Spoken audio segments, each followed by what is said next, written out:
అత్తమ్మ టీవీకి స్వాగతం. అత్తమ్మ టీవీలో ఈరోజు పంచదారతో పరమాన్నం ఎలా వండుకోవాలో నేర్చుకుందాం. చాలా త్వరగా తయారు చేసుకోవచ్చు, అలాగే చాలా రుచిగా కూడా ఉంటుంది. దీనికోసం కావాల్సిన పదార్థాలు ఈ టాబ్లర్ ఫామ్లో చూడండి. ఇప్పుడు తయారీ విధానం చూద్దాం. ఒక కడాయి పొయ్యి మీద పెట్టి వేడి చేసి అందులో నెయ్యి వేసి కరిగించుకోవాలి. నెయ్యి కాస్త కరిగిన తర్వాత జీడిపప్పులు వేసుకొని మంచి కలర్ వచ్చేంత వరకు వేపుకోవాలి. జీడిపప్పుల్ని ఎప్పుడూ లో ఫ్లేమ్లోనే వేపుకోవాలి. బాగా వేగిన తర్వాత తీసి ఒక గిన్నెలో పెట్టుకోవాలి. తర్వాత అదే నేతిలో బియ్యాన్ని వేసుకొని వేపుకోవాలి.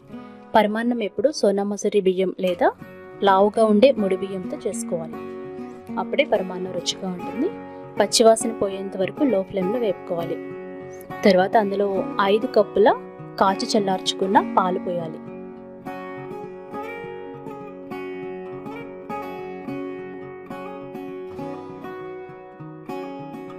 అలాగే 1 కప్పు నీళ్లు పోయాలి. ఇప్పుడు హై ఫ్లేమ్లో పెట్టి 5 నిమిషాలు బాగా ఉడికించుకోవాలి. మూత పెట్టి ఉడికించాలి. 5 నిమిషాలు అయిన తర్వాత మూత తీస్తే కుతుకుతామని ఉడుకుతూ ఉంటుంది. అప్పుడు మంటని తగ్గించుకోవాలి. లో ఫ్లేమ్లో పెట్టుకొని అప్పుడు దాన్ని మూత పెట్టి మరలా ఉడికించుకోవాలి. అన్నం బాగా ఉడికింది అనుకున్న తర్వాత అప్పుడు పంచదార వేసుకోవాలి. ముందుగా పంచదార వేయకూడదు. అన్నం మొత్తం 90% ఉడికిన తర్వాత పంచదార వేయాలి. ఒకసారి బాగా కలిపి మరొక 5 నిమిషాలు లో ఫ్లేమ్లో ఉడికించుకోవాలి.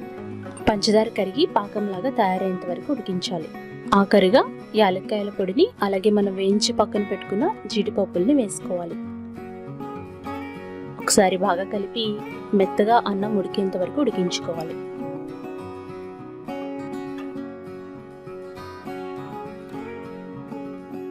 ఆఖరిగా నెయ్యి పోసుకొని స్టవ్ ఆఫ్ చేసుకుని సర్వింగ్ బౌల్లో తీసుకుని సర్వ్ చేసుకోవాలి. ఎంత రుచికరమైన పంచదార పరమాన్నం రెడీ అయిపోయింది. దీన్ని సర్వింగ్ బౌల్లో తీసుకొని సర్వ్ చేసేటప్పుడు కూడా మీకు కావాలనుకుంటే నెయ్యిని కాస్త పైన పోసుకొని సర్వ్ చేసుకోవచ్చు. అంతే, పిల్లలకి పెద్దలకి ఎంతో ఇష్టమైన పంచదార పరమాన్నం రెడీ అయిపోయింది.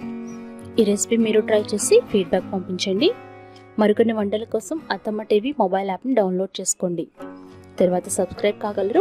బెల్ బటన్ని క్లిక్ చేసినట్లయితే కొత్తగా పెట్టే అప్డేట్స్ అన్నీ మీకు వెంటనే వస్తాయి. మరికొన్ని వంటల కోసం అత్తమ్మ టీవీ యూట్యూబ్ ఛానల్ని సబ్స్క్రైబ్ కాగలరు. ధన్యవాదములు.